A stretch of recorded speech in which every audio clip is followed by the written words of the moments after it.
Hello ladies and gentlemen, and welcome back to Sunless Skies. We are currently in Perdnance, trying to do the quests. This name has completely lost my brain again, left my brain. The Counsellor's daughter, there we go. I think we just have to go in and see if we can find her, and we are here right now. Perdnance is the jewel in the Empire's crown. Here, time is mastered and the flower of the Empire's youth, disport in eternal opulence. The dock gleams, continually polished by an array of dock hands, come butlers. The windows in the parlour are shuttered, the lights stained with pale yellow, blushing pinks and bruised violets. Yet with the illusion of dawn, or perhaps dusk, you see a room cluttered with stiff-backed armchairs and decorative chaises? Set against savagely floral wallpaper in shades of burgundy, violet, Runwick green, a portrait of the Empress, unsmiling, hangs in the ornate gilt frame. A few visitors mill about, casting speculative glances at the exasperated butler while they pretend to examine the decor.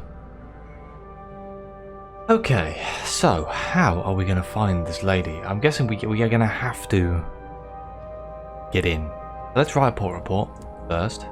Get that out of the way. The visitors are puffed up with importance and embarrassingly eager to tell you how they obtained an invitation to the Half-Light Masque. Some through patronage or long service, others through less salbracious means. All are desperate to spend a day in the company of the glittering inhabitants of Perdnance, the brightest stars in Albion's firmament. For here, the sons and daughters of Her Majesty's most important courtiers reside in eternal youth and sophistication, as prisoners, as we already know. Will we see if we can talk to the butler? He appraises you with an officious disapproval that testifies to years of devoted training. You know what?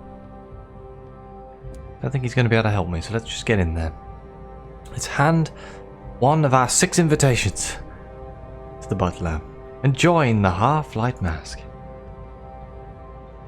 The portrait of the Emperor swings open and a succession of brightly dressed devotees, sour-faced chaperones and prim servants stumbles into the parlour. They barely have a moment to rest their feet and take a sip of tea before a panel of wallpaper slides open.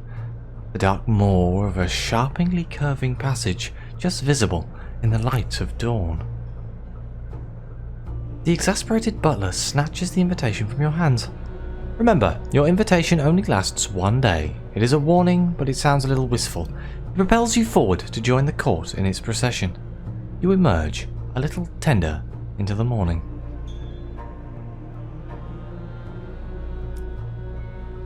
Right, here we go. Find the presumptuous presumptuous heiress. Wow, I'm struggling to read, speak, and do anything today. Or put it down to stress. The world's still falling apart. Perdnance morning room.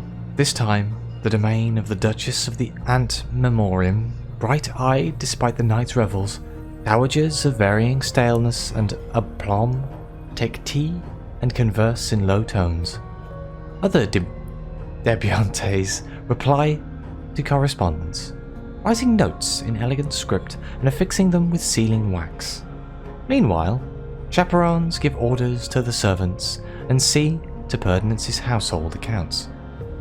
The light is thin, winter bright. Okay, so I need to have a drink, hang on. Let's find the presumptuous heiress. She must be here somewhere, but can you find her?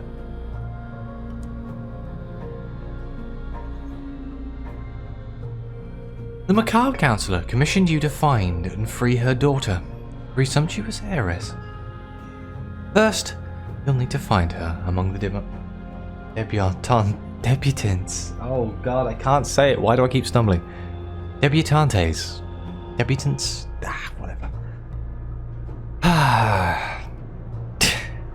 Right, we have 2 options here. We can either search around or ask around. Search the dining hall or ask around. Let's search the dining hall since we have a 93% chance of success. The macabre counsellor provided you with a fulsome description, several charcoal sketches and a lock of hair. Unfortunately, almost everyone here is young, comely and slavishly contemporary with current fashions. Hey! There she is! A mass of dark brown curls is set off with a spray of curving blue-black feathers so high they scrape the low ceiling. Doesn't that sound fantastic? She leans on a grand piano, talking to the pianist, a lady of comparable build with similar brown curls, an identical chin and matching eyes. They could be sisters. Oh. Apparently the macabre counsellor has 2 daughters. She said nothing of this. No doubt it will prove to be a complication. There are too many people nearby to speak with either sister discreetly, but in the evening there will be a ball. Perhaps you'll have your chance then. Oh no, there's 2 of them. Move onwards, I guess. One of the Dowager Duchesses rings a bell. Conversation halts with practiced suddenness. Morning is over. Everyone arrays themselves in a procession according to their station. The Dowager Duchess at the front, debutantes just behind, then chaperones and visitors, and the servants bringing up the rear. There is much jostling for position within each group, according to the rules that you cannot begin to fathom. You enter the narrow and twisting passage, stumbling in the enveloping darkness as the debutantes giggle and shout. You hear the screech and shudder of the time looms at full power, spinning the hours backwards for each and every one of you. You emerge, blinking, into the dazzle of afternoon. Here, the curtains are pulled back with tasseled ropes, allowing the clockwork sun to spill its stark gold into the dining room. The long table is set with rows of gleaming china dinner plates patterned with delicate florals. Silver cutlery polished to a high shine gleams atop a pristine tablecloth. Servants pour endless glasses of watered wine or carry in the next in a stream of elaborate dishes. We have a few options here. We can charm a chaperone, we can charm a servant, or we can charm a debutante. I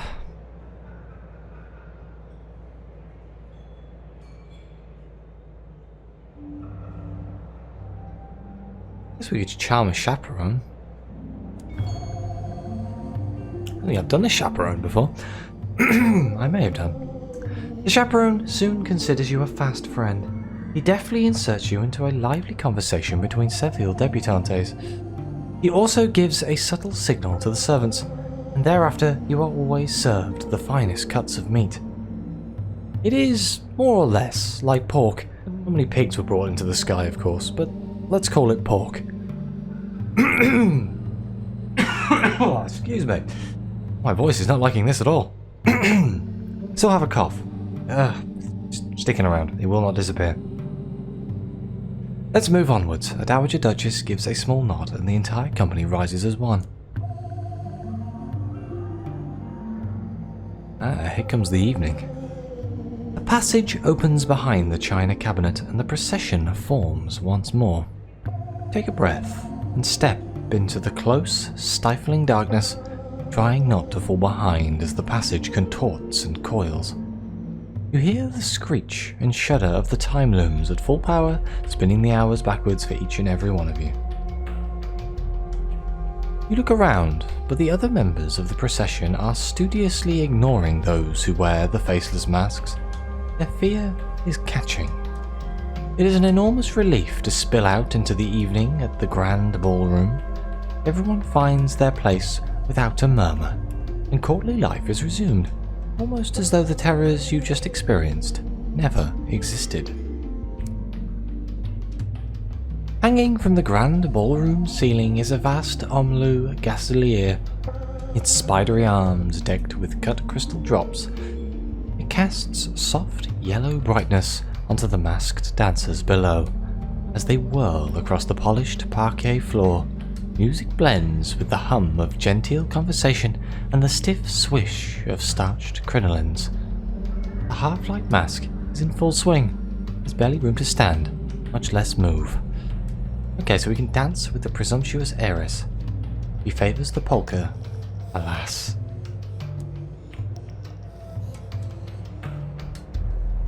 presumptuous heiress is everything you expected in a dance partner. Demanding, joyful, and a touch too exuberant for propriety. Her attention is only partially on you, and only very perceptibly on the steps of the dance. Instead, she waves at friends across the ballroom and whispers snatches of conversation as they pass close by.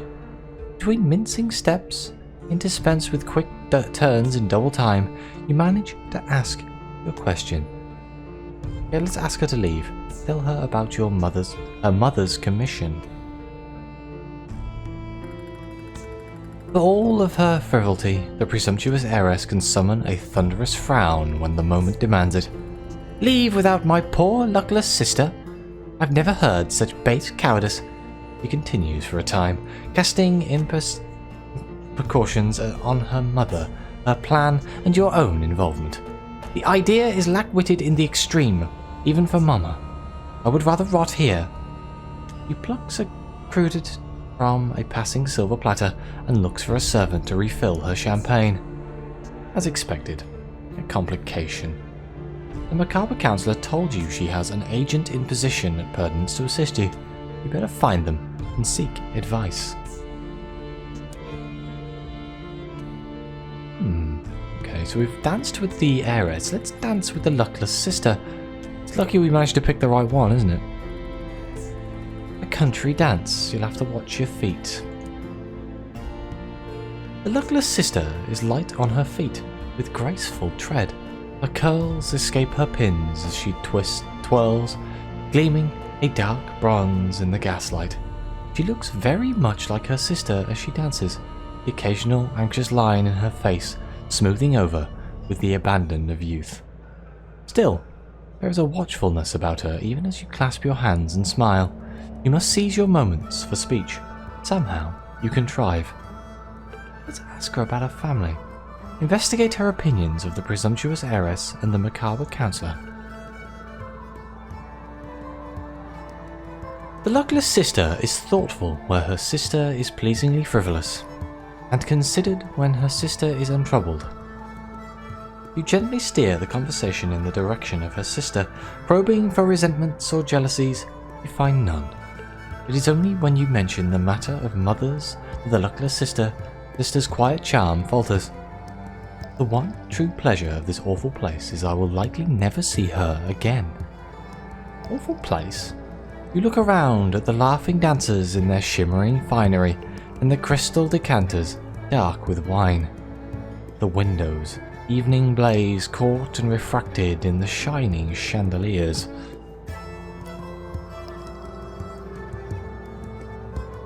Okay, let's explain her mother's commission. Would she perhaps be willing to convince her sister to leave Perdance with you tonight? The luckless sister's laugh startles a nearby chaperone. He gives you a stern look, no doubt suspecting you of a nefarious levities. Once her amusement subsides, she refuses. If I truly thought that it would be best for my sister, I would help you. My mother would only entangle her in schemes and plots.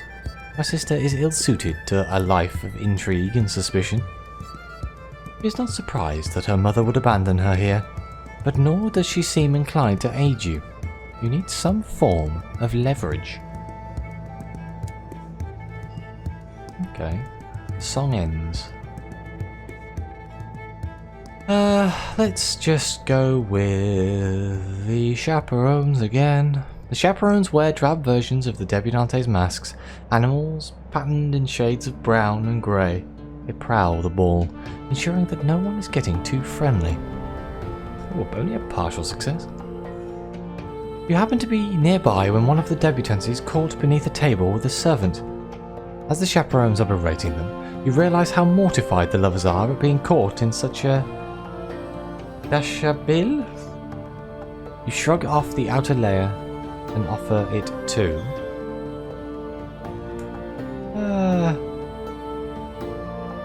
It's going to be the servant.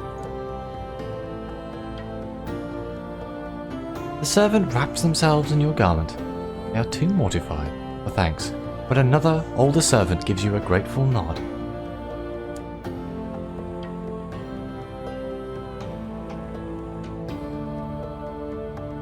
Okay, so we can move on. The music stops.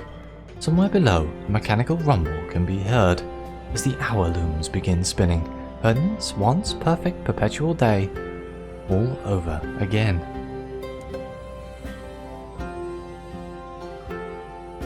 One of the blacked out ballroom windows opens to reveal the passage back to the parlour at dusk, or perhaps dawn. Think briefly of the weavers and spinners below stairs, working desperately to keep the members of the Perdant Court caught in the same repeating day. You look around.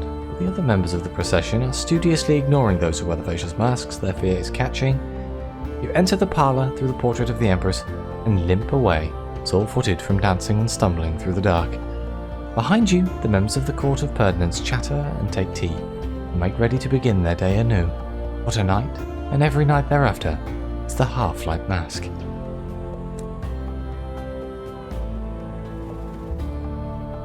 Like I made the servants happy. The procession emerges from the dark passageway into the dusky or perhaps dawny light of the parlour. Somewhere below, Perdant's hour looms labour to reweave its perfect day. Soon, the sleepless debutantes will begin its morning anew. But first, someone approaches. A servant, I guess. You have endeared yourself to those who work below stairs.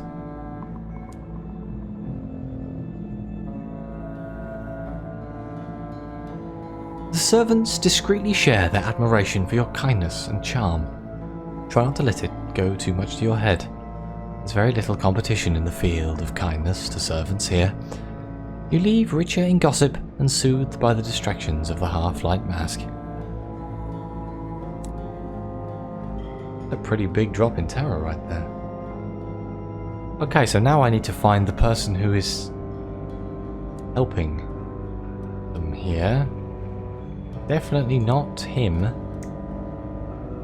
Okay, let's try again. I'm going to read less of it this time. Your invitation to the Exasperated Butler. Portrait of the Empress swings open, and we go into morning. Here we go. Locate the Counsellor's agent. They will be trying to make themselves known to you. You must only look for their signal. There's a man in the corner flicking the hair. You drift nonchalantly about the room, observing and eavesdropping. At last you come to a small corner table where one of the chaperones, a Clairvoyant Doctress, is shuffling tarot cards. The back of the cards bears a distinctive, familiar pattern, the seal of the macabre counsellor. You give the Doctress the slightest of nods. She winks back. "Please, sit," she bids, "and let me part the veil twixt present and future for you." The ominous tones are, perhaps, taking it a bit far.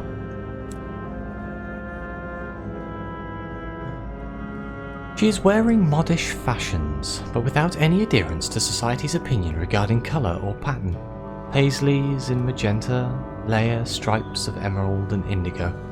Her hair is a mousy colour, her eyes unremarkable, her face is pleasingly brown, but not particularly distinguished. The overall impression she gives is one of dazzling colour and clashing patterns, a deliberate misdirection. She draws gruesomely hand-painted cards and lumpen crystals from a clinking, beaded reticule, and constantly smokes cigars.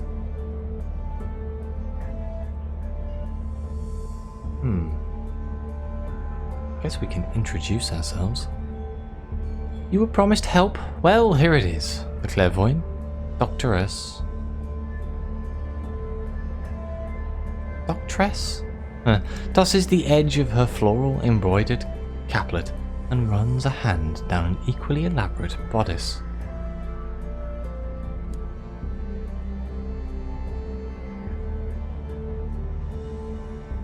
I'm to be the heiress's replacement. We'll swap clothes and perhaps a few other items. No one will know to look for her because she'll still be here. Clever? Yes. Perhaps your skepticism shows. She grins. Ah, you think we don't look alike? Allow me to reassure you that is a temporary inconvenience. I'll worry about that. You worry about finding an escape route. I'd recommend gossiping with the debutantes, chaperones, and servants. Every cage, no matter how gilded, has a hatch through which someone can remove the crap. You mentioned the complications of the Sunless Sister and that the heiress refuses to leave without her. Quite. Is our employer forgetful, do you think, or manipulative? It doesn't matter, of course. We were paid for a single sister, and I can't split myself in two. You'll just have to convince the Mrs. Macabre to separate, won't you?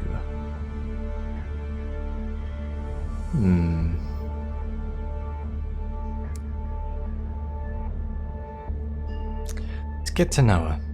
You like to know the people you are committing crimes with. Easier to predict the likely moment of betrayal. Never you mind about that. Just stick to the plan and it'll be right and tight. The Clairvoyant Doctress yawns elaborately and dismisses you with the majesty of a dowager duchess. What's that smell on her breath? Under the bitterness of cigars. Candle wax? That can't be right. Ooh, she's like a changeling or something. Return to the morning room. Move onwards. Yes, it's afternoon, impertinence. Alright. I guess we should gossip with the chaperones? Where else to look for scandal but amongst the guardians of mortality? Perhaps they know something useful about the macabre counsellor's daughters. Wine loosens their tongues. The older of the macabre counsellor's daughters was, until recently, engaged in an affair with the linguous forewoman below stairs, a woman lacking social status or connection. You point out the regimentation of each cycle. How could the Luckless Sister possibly slip away to an assignation? The chaperone indicates the nearby dumb waiter built to carry hot food and dirty dishes from below stairs. A concealed door in the morning room apparently serves a similar purpose. Next time you visit, perhaps you should take a little look below stairs. Ooh, we've learned about the secret staircases.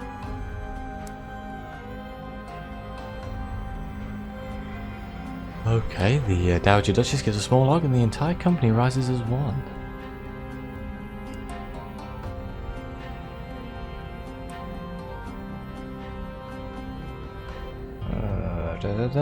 Grand Ballroom.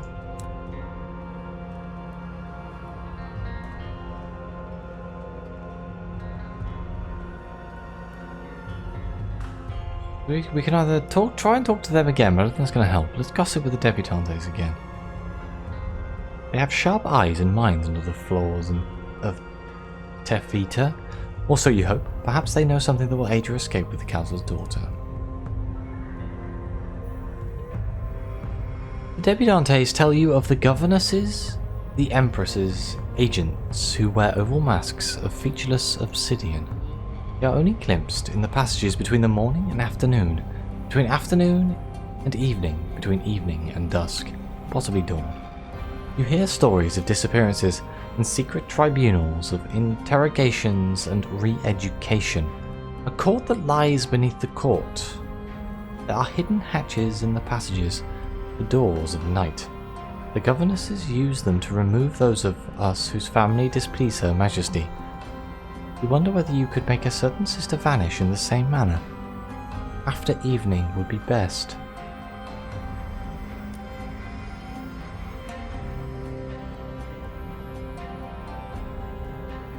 So now we're moving, I think, but let's see if we can... Let's see if we can locate the governess's secret tunnels. You have learned that the governess, masked agents of Her Majesty...